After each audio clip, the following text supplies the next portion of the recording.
శ్రీ భగవద్గీతలోని 4వ అధ్యాయము జ్ఞానయోగమునందలి 13వ శ్లోకము వర్ణముల గురించి శ్రీకృష్ణ పరమాత్మ తెలిపినారు. ఈ శ్లోకం యొక్క అర్థాన్ని మరియు దాని యొక్క వివరణను మీరందరూ కూడా తప్పనిసరిగా వినాలని, వాస్తవాన్ని తెలుసుకోవాలని ఈ వీడియోని అందరూ కూడాను చివరి వరకు చూస్తారని ఆశిస్తూ ఈ శ్లోకమును గురించి నేను వివరించి చెప్పబోతున్నాను. ఓం నమో నారాయణాయ, ఓం నమో భగవతే వాసుదేవాయ. చాతుర్వర్ణ్యం మయా సృష్టం గుణకర్మ విభాగశః తస్య కర్తారమపి మాం విద్యకర్తారమవ్యయం. ఈ శ్లోకం యొక్క తెలుగర్థము: బ్రాహ్మణ క్షత్రియాదులను 4 వర్ణములు సత్వాది గుణముల యొక్కయు ఆ గుణములచే చేయబడు కర్మల యొక్కయు విభాగమును అనుసరించి నాచే సృజింపబడినవి. వారికి నేను కర్త అయినప్పటికీ ప్రకృతికి అతీతుడనగుటచే వాస్తవముగా నన్ను అకర్తగను, నాశరహితునిగను, నిర్వికారునిగను ఎరుంగుము. ఈ శ్లోకమును మనము చాలా లోతుగా అర్థం చేసుకొనవలెను. ఎందుకనగా పరమతస్థులైనటువంటి వారు హిందూ ధర్మముపై బురద జల్లుట కొరకై శ్రీకృష్ణ భగవానుల వారే కులాలను విభజించాడు అని చెబుతూ ఉంటారు. చాలామందికి కులాలకి వర్ణాలకి ఉన్నటువంటి భేదం కూడా తెలియదు. వర్ణములు 4 మాత్రమే. అవి బ్రాహ్మణులు, క్షత్రియులు, వైశ్యులు, శూద్రులు. అవి మాత్రమే హిందూ మతంలో ఉన్నవి. శ్రీకృష్ణ భగవానుల వారు చెప్పినవి కూడా ఆ 4 వర్ణముల వారి గురించియే. కానీ కుల ప్రస్తావన అనేది భగవద్గీతలో శ్రీకృష్ణ భగవానుల వారిచే చెప్పబడలేదు. కానీ తెలిసి తెలియనటువంటి అజ్ఞానముతో చాలామంది పరమతస్థులు, అలాగే హిందూ మతంలో ఉన్నటువంటి వారు కూడాను కులాలను సృష్టించాడు, కులాలనేవి భగవద్గీతలో శ్రీకృష్ణ భగవానుడే నేను ఇలాగా అంటే ఈ 4 వర్ణాల వారినే కులాలని ప్రస్తావిస్తూ ఉంటారు. కులాలు వేరు, వర్ణాలు వేరు. కుల ప్రస్తావన అనేది శ్రీకృష్ణ భగవానుల వారి నోటి ద్వారా ఈ భగవద్గీతలో తెలుపబడలేదు. ఇక 4 వర్ణాల వారిని నేనే సృష్టించాను అని శ్రీకృష్ణ భగవానుల వారు తెలుపుతూ ఉన్నారు. అవి ఎలా సృష్టించాను అనగా గుణకర్మ విభాగశః అనేటటువంటి మాటను అక్కడ తెలిపారు. ఎవరైతే వారు చేసుకునేటటువంటి పనులు వారికి స్వాభావికంగా మంచి లక్షణాలు వస్తాయి, చెడు లక్షణాలు వస్తాయి. వారి యొక్క లక్షణాలను బట్టి వారి గుణాలే వారి యొక్క స్వభావం. ఆ గుణాల ద్వారా, గుణ స్వభావం ద్వారా చెడు లక్షణాలు, మంచి లక్షణాలు, చెడు మంచి లక్షణాలు కలిసినటువంటి వారు చేసేటటువంటి పనుల ద్వారా వారిని 4 వర్ణాలుగా నేను విభజిస్తున్నాను, అలాగే సృష్టించాను అన్నారు. ఇక్కడ సృష్టించాను అనేటప్పటికీ కృష్ణ భగవానుల వారు సృష్టించారని చెప్పేశారు అని అంటూ ఉంటారు. దీనిని మనం చక్కగా అర్థం చేసుకున్నట్లయితే శ్రీకృష్ణ భగవానుల వారు సృష్టించినది గుణాలను మాత్రమే. గుణాలతో కూడినటువంటి మనిషిని మాత్రమే శ్రీకృష్ణ భగవానుల వారు సృష్టించారు. సత్వ, రజ, తమో గుణాలు, ఈ 3 గుణాలకు సంబంధించినటువంటి మనుషులను మాత్రమే. అంటే ప్రతి మనిషి కూడా ఈ 3 గుణాలనే కలిగి ఉంటాడు. ఈ 3 గుణాలు లేకుండా ఏ మనిషి కూడా ఉండడు. ఈ 3 గుణాలు కలిగి ఉన్న మనుషులను శ్రీకృష్ణ భగవానుల వారు సృష్టించడం జరిగినది. వాస్తవముగా ఇంకా మనం కొంచెం లోతుగా వెళ్ళి మనం దీన్ని విశ్లేషించుకున్నట్లయితే అసలు భగవంతుడికి అలాగే దేవునికి లేదా పరమాత్మకు మన యొక్క సృష్టికర్తకు అసలు రూపం అనేదే లేదు. మన హైందవ గ్రంథాల ప్రకారంగా సృష్టికర్త నిరాకారుడు. ఆ నిరాకారమైనటువంటి ఆ శక్తి స్వరూపాన్ని మనం ఏమని తెలుపుతూ ఉన్నాం? హైందవ గ్రంథాల ప్రకారంగా పరబ్రహ్మము అని తెలుపుతూ ఉన్నాం. ఆ పరబ్రహ్మము రెండుగా, తనకు తాను రెండుగా విభజించుకున్నప్పుడు, ఒకటి చేతనా ప్రకృతి, రెండు మూల ప్రకృతి, జడ ప్రకృతి అనేవి రెండుగా తనకు తాను విభజించుకోవటం జరిగినది. అనగా ఒక వాహనాన్ని మనం తయారు చేస్తే ఆ వాహనానికి కావలసినటువంటివన్నీ కూడాను చక్రాలు, దాని యొక్క బాడీ, అలాగే నడపటానికి స్టీరింగు, బ్రేకులు, ఇలాంటివన్నీ మనకు కావాల్సినవన్నీ కూడా ఒక వాహనం తయారు చేసుకున్నాం. ఆ వాహనము తయారు చేసుకుంటే ఆ వాహనము నడుస్తుందా? నడవదు. ఆ వాహనం నడవాలంటే ఏముండాలి ఆ వాహనానికి? అది డీజిల్తో నడిచే వాహనం అయితే డీజిల్ పోయాలి, పెట్రోల్తో నడిచే వాహనం అయితే పెట్రోల్ పోయాలి. అలాగే ఎలక్ట్రిసిటీ, విద్యుత్తుతో నడిచే వాహనం అయితే విద్యుత్తు అనేటటువంటిది ఉంటేనే ఆ వాహనం నడుస్తుంది. ఆ వాహనానికి శక్తి అనేది వస్తుంది. అప్పుడు డ్రైవరు ఆ విద్యుత్ అనేటటువంటి దాన్ని మనం దానికి ఇచ్చి నడుపుతాం. అందులో ఉండటం వలన మాత్రమే ఎలక్ట్రిసిటీ కానీ, డీజిల్ కానీ, పెట్రోల్ కానీ ఉంటేనే అది నడుస్తుంది. అది అయిపోతే నడుస్తుందా? ఆగిపోతుంది. అది అయిపోయిన వెంటనే బండి ఎక్కడ ఉంటే అక్కడ ఆగిపోతుంది. అలాగే మానవ దేహం కూడా త్రిగుణాలతో నిర్మితమైంది.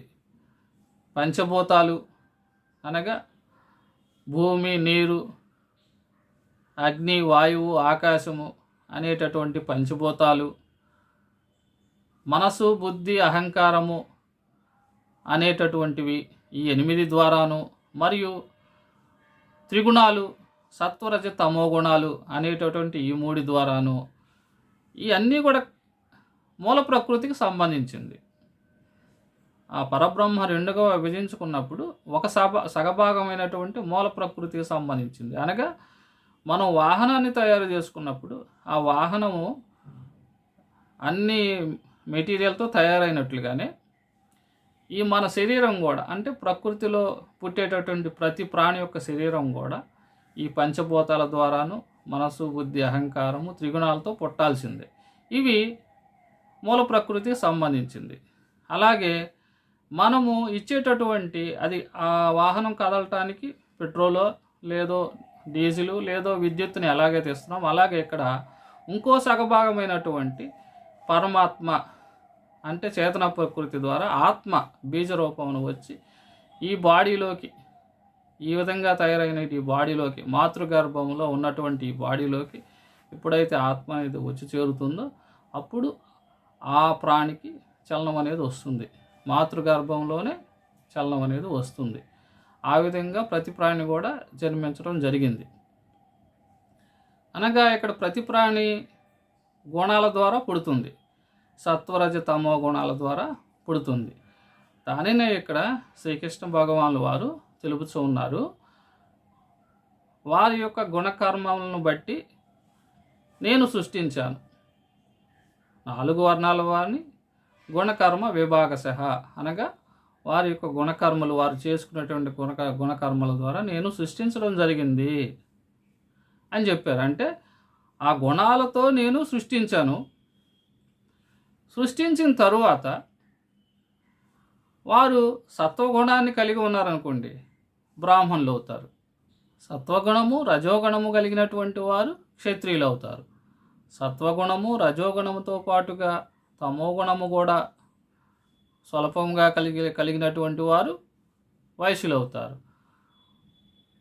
తమోగుణం మాత్రమే కలిగినటువంటి వారు శూద్రులు అవుతారు.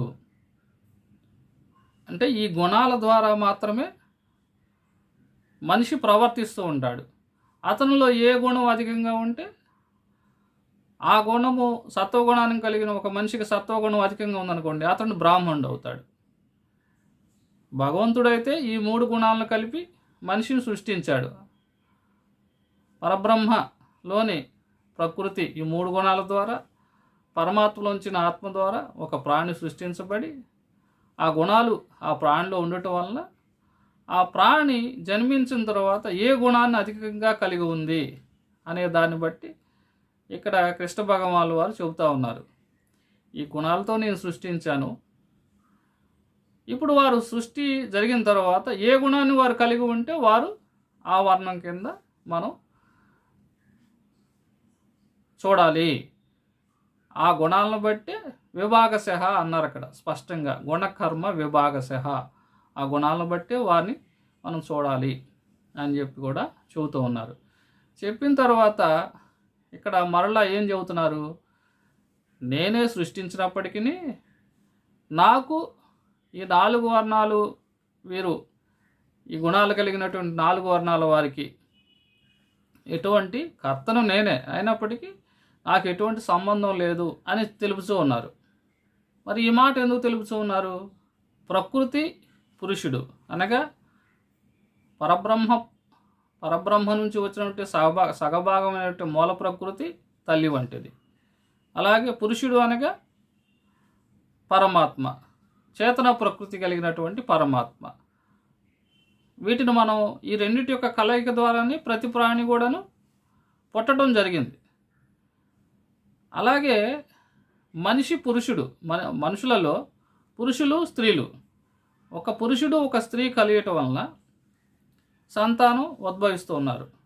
అక్కడ ఎలాగైతే పరబ్రహ్మ స్వరూపం పురుషుడు స్త్రీ అనగా ప్రకృతి పరమాత్మ, చేతన ప్రకృతి లేదా జడ ప్రకృతి ఇలాగా రెండుగా విభజించుకొని మరలా రెండిటి ద్వారా ప్రాణులు ఎలాగైతే కలిసి పుడుతూ ఉన్నాయో అలాగే మామూలుగా కూడా పురుషుడు స్త్రీ కలయిక వలన సంతానం ఉద్భవిస్తూ ఉంది. సంతానం ఉద్భవించినప్పుడు ఒక తండ్రికి ఒక తల్లికి పుట్టిన సంతానము ఒకే మాదిరిగా ఉంటున్నారా? ఒకే ఆలోచనలు కలిగి ఉంటున్నారా? ఒకే మనస్తత్వాన్ని కలిగి ఉంటున్నారా? వేరు మనస్తత్వాలని వేరు ప్రవర్తనలను వేరు పనులను, మంచి పనులను చెడు పనులను ఇలాగ వేరువేరుగా చేస్తూ ఉన్నారు, వేరువేరుగా ఉంటూ ఉన్నారు. మరి వారు జన్మించినది ఒకే తల్లి గర్భమున, కానీ వేరువేరుగా ఉన్నారు. దానినే ఇక్కడ శ్రీకృష్ణ పరమాత్మ కూడా తెలుపుతూ ఉన్నారు. ప్రకృతి అనేటటువంటి పంచభూతాలతో నిర్మితమైనటువంటి శరీరము, దానికి సంబంధించిన మనసు, బుద్ధి, అహంకారము, ఆ మూల ప్రకృతికే సంబంధించినటువంటి సత్వరజ తమో గుణాలు, ఇవన్నీ కూడా వాస్తవంగా పరబ్రహ్మ స్వరూపమే. వాటి ద్వారా శరీరం నిర్మించబడింది. ఆత్మస్వరూపుడైన నాలో నుంచి ఆత్మగా, పరమాత్మ స్వరూపుడైన నాలో నుంచి ఆత్మగా ఆ శరీరంలోకి నేను వెళ్ళాను. కానీ ఆ మనిషిలో ఉన్న గుణాలను బట్టి అతను కర్మలు చేస్తూ ఉన్నాడు. నాకు అతను చేసే కర్మలకి సంబంధం ఏమున్నది? నేను ఇలా సృష్టి చేశాను అంతే. పంచభూతాల ద్వారా మనసు, బుద్ధి, అహంకారము, త్రిగుణాల ద్వారా శరీరాన్ని, అలాగా శరీరానికి కావలసినటువంటి శక్తిని ఆత్మ ద్వారా నేనే ఇచ్చాను. నేను సృష్టించాను ఈ ప్రపంచంలో ఉన్న మనుషులందరినీ. ఆ విధంగా జన్మించారు. ఒక తల్లికి తండ్రికి పుట్టిన పిల్లలు ఏ విధంగా అయితే లేరు, అలాగే ఇలా నేను ఇచ్చినప్పుడు ఈ గుణాలు కూడా వాళ్ళు కలిగి ఉన్నప్పుడు ఆ గుణాలకు తగ్గట్టుగా వారు వారి వర్ణాలను వారు తెచ్చుకుంటున్నారు. సత్వగుణం కలిగిన వారైతే బ్రాహ్మణులు అవుతున్నారు, సత్వ రజోగుణం కలిగిన వారైతే క్షత్రియులు అవుతున్నారు, రజోగుణము, తమోగుణము, సత్వగుణము మిక్సింగ్ మొత్తం కలిసి ఉన్న వాళ్ళైతే వయసులు అవుతూ ఉన్నారు. తమోగుణం మాత్రమే కలిగి ఉన్నవారు శూద్రులు అవుతూ ఉన్నారు. వారి యొక్క వర్ణాన్ని వారే నిర్ణయించుకుంటూ ఉన్నారు. నాకు ఎటువంటి సంబంధం లేదు. నేను సృష్టి మాత్రమే చేశా. ఈ గుణాలతో కలిపినటువంటి మనుషులను మాత్రమే నేను సృష్టించా. కానీ సృష్టించిన తరువాత వారి యొక్క వర్ణాన్ని వారే డిసైడ్ చేసుకుంటూ ఉన్నారు. నేను కర్తను కాదు, నేను వాస్తవంగా అకర్తను అని అందుకనే తెలుపుతూ ఉన్నారు. ఒక తల్లికి తండ్రికి పుట్టిన పిల్లలు ఏ విధంగా అయితే ఒకే రకంగా ఉండరో, పరమాత్మ సృష్టించిన ఈ సృష్టిలో, ఆయన ద్వారా సృష్టి జరిగిన ఈ సృష్టిలో ప్రాణులన్నీ కూడాను ఒక రకంగా లేరు. ఈ 3 గుణాలలో సత్వరజ తమో గుణాల్లో అధికముగాను ఇలాగ ఆ గుణాలను బట్టి ఎలాగైతే ఉన్నారో వాటిని బట్టి నేను 4 వర్ణాల వారిని విభజిస్తూ ఉన్నాను. గుణాలతో సృష్టించాను, ఆ గుణాలను బట్టి వారిని విభజించాలి. అంతేగాని జన్మను బట్టి బ్రాహ్మణ క్షత్రియ వైశ్య శూద్రులు అనేవాళ్ళు రారు. ఆయన జన్మను బట్టి అనేటువంటి మాట అక్కడ ఆ శ్లోకంలో లేదు. ప్రతి మనిషి కూడా జన్మిస్తాడు, తన యొక్క పూర్వజన్మ సుకృతాన్ని బట్టి జన్మిస్తాడు. పూర్వజన్మలో మంచి పనులు చేసుకుని సత్వగుణాన్ని కలిగి ఉన్నట్లయితే ఈ జన్మలో ఆ సత్వగుణాన్ని తీసుకొచ్చుకుంటాడు, బ్రాహ్మణుడిగాని జన్మిస్తాడు. ఈ జన్మలో ఇంకొంచెం సాధన చేసుకుంటే ఆ సత్వగుణాన్ని కూడా అధిరోహించి మోక్షాన్ని పొందుతాడు. లేదు, సత్వగుణానికి సంబంధించిన ఈ జన్మలో తెచ్చుకున్నది సాధన చేయక ఇంకా దిగజారి రజోగుణంలోకి వెళ్ళిపోతే బ్రాహ్మణుడు కాత్ర క్షత్రుడైపోతాడు, లేదా శూద్రుడైపోతాడు, లేదా వైశ్యుడైపోతాడు. అలాగా శూద్రుడుగా ఉన్నటువంటి వాడు జన్మించాడు, ఏ మురికి పాకలలోనో లేకపోతే ఎక్కడో జన్మించాడు, స్లమ్ ఏరియాలో జన్మించాడు, కానీ అతను మనస్సు బుద్ధి అనేది చాలా సత్వగుణాన్ని కలిగి ఉంది. ఆయన ఎక్కడ జన్మించినా అతని యొక్క కర్మలు 10 మందికి ఉపయోగపడే కర్మలు సత్వగుణం మంచి గుణం కలిగిన వాడైతే ఏ దేశంలో ఉన్నా, ఏ ప్రదేశంలో ఉన్నా, ఏ ఏరియాలో ఉన్నా అతను బ్రాహ్మణుడే. మంచి ప్రదేశాలలో అలాగే మంచి మంచి వ్యక్తుల్లో జన్మించి చెడు కర్మలు చేసిన వాడు బ్రాహ్మణుడు కాజాలడు. అనగా వారి యొక్క కర్మలను బట్టే వర్ణాన్ని నిర్దేశించాలి. ఈ వర్ణాలు కూడాను మనం ఆలోచించినట్లయితే, దీన్ని ఇంకా మనము ఆలోచించినట్లయితే, ఈ వర్ణాలు కూడాను మనిషికి ఫిక్స్డ్గా ఉండేటటువంటివి కావు. మనిషి జన్మించి మరణించే లోపు ఒక శూద్రుడు వైశ్యుడు అవ్వచ్చు, వైశ్యుడు క్షత్రియుడు అవ్వచ్చు, క్షత్రియుడు బ్రాహ్మణుడు అవ్వచ్చు. వారి యొక్క నాలెడ్జ్ని ఇంప్రూవ్ చేసుకొని వారి యొక్క జ్ఞానాన్ని పెంచుకున్నట్లయితే బ్రాహ్మణుడుగా కూడా అవ్వచ్చు ఒకే జన్మలో. ఒక స్థాయికి వచ్చి బ్రాహ్మణుడైనాక మళ్ళీ తిరిగి రజో గుణంలోకి అతనే వెళ్ళిపోవచ్చు, మరలా క్షత్రుడు అయిపోవచ్చు, వైశ్యుడు అవ్వచ్చు, శూద్రుడు అవ్వచ్చు. కానీ సత్వగుణాన్ని సంపాదించుకున్నటువంటి వారు ఆల్మోస్ట్ 99% తిరిగి మరలా కిందకి వెళ్ళే అవకాశం లేదు. ఎందుకంటే ఆ జ్ఞానాన్ని సంపాదించుకున్నా కిందకి పోయే పరిస్థితి లేదు. కానీ చెడు సావాసాలు, పూర్వజన్మ కర్మలు, ప్రారంధాలు ఇవి వచ్చి తనని కొంచెం కిందకి నెట్టొచ్చు పరిస్థితులు, అలా కూడా కిందకి పతనం అవ్వచ్చు.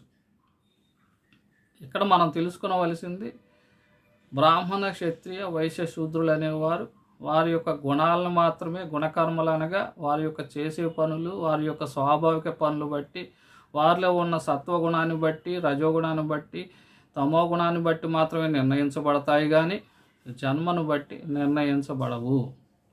శ్రీకృష్ణ పరమాత్మ కూడా అదే తెలిపినారు.